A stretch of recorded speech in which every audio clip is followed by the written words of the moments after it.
Good day, CCF family, and welcome to another edition of CCF Sunday Fast Track. I am Paul De Vera, And I'm Claire De Vera. and we are on our love series. Today, we are joined by our senior pastor, Dr. Peter Tanchi, and he will be answering our questions regarding the message that he has given us today.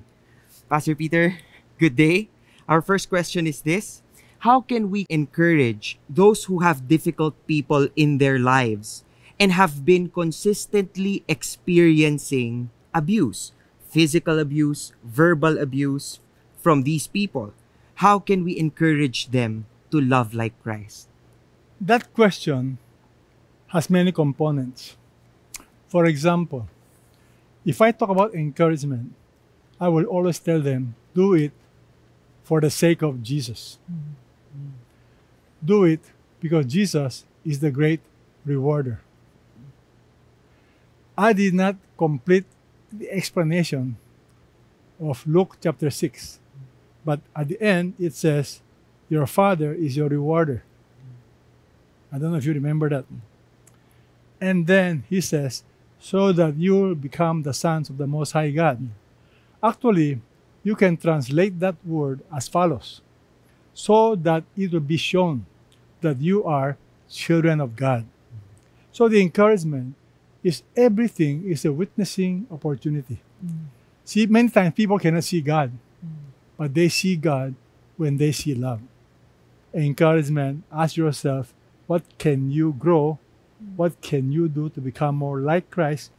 Now, to those that are physically abused, there are times when you need to take counseling. Because if your life is in danger, then of course it's wise to have a separation. But you need to seek help. Okay, on our second question, how can we avoid becoming the difficult person, and what are practical ways for us to assess oneself? The problem with difficult people, they sometimes don't see themselves as being difficult. See, the moment you react to difficult people, the way you are reacting, it makes you difficult. And we have this tendency to judge others. Remember what Jesus said? You look at the speck in your brother's eye, but you're going to see the log that is in your own eye. So the way to grow in that area, I call this humility. Be willing to ask the people around you, am I difficult to love? How can I improve? Many people are so scared to ask that question because they don't want to hear correction. I've learned a wise person will want to hear feedback. They want to hear correction. Because if you don't hear, how can you improve? Thank you for that reminder, Dr. Peter. Our third question, which probably is a question from other people as well: how do we surrender our right to be right when it comes to dealing with difficult people? Does it mean we have to set aside our sense of fairness? This is one thing you begin to learn, that we have a mighty God. Our God is in full control. And the truth is, many times, surrendering your rights is part of being a true follower of Jesus. And in our pride, many times, we want to insist our rights. But Jesus gave up his rights. And he's our perfect model. The next question is this: if you give up your rights, what if they take advantage of me? The reason why you're always scared is because your God is very small. My God is very big. When people take advantage of me, I know that God is going to calibrate it. He will know when to stop. He will know when to reward me.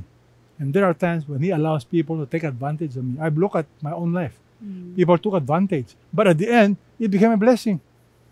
Because God is almighty. He's our Father. He loves you. So you need to learn to know God and to trust him. Without knowing him, how can you trust him? Without knowing him, how can you love him?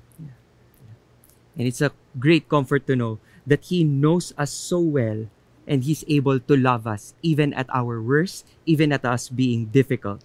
Claire and I just recently got married, as you know, and we have certain fights, certain Yes. misunderstandings about the difficulties that each one of us have as people. And My question is this: how does it work in marriage? For example, you are husband and wife. You want so hard to correct the person so that he will stop in being difficult on that part. But you don't have power over that person. How do you do it? Remember what I shared with you? You must learn to surrender. The way my wife and I will do it, if I want to correct her, I check my motive. Why do I want to share this with her? Is it for my own convenience? Or is it to make her more like Christ? I check my motive. If my motive is to become Christ-like, then I can control my timing. I can control the tone of my voice. I can be gentle. But if it is selfish, I'll react immediately. And that's the problem. Thank you, Pastor Peter. That's really wonderful help for us.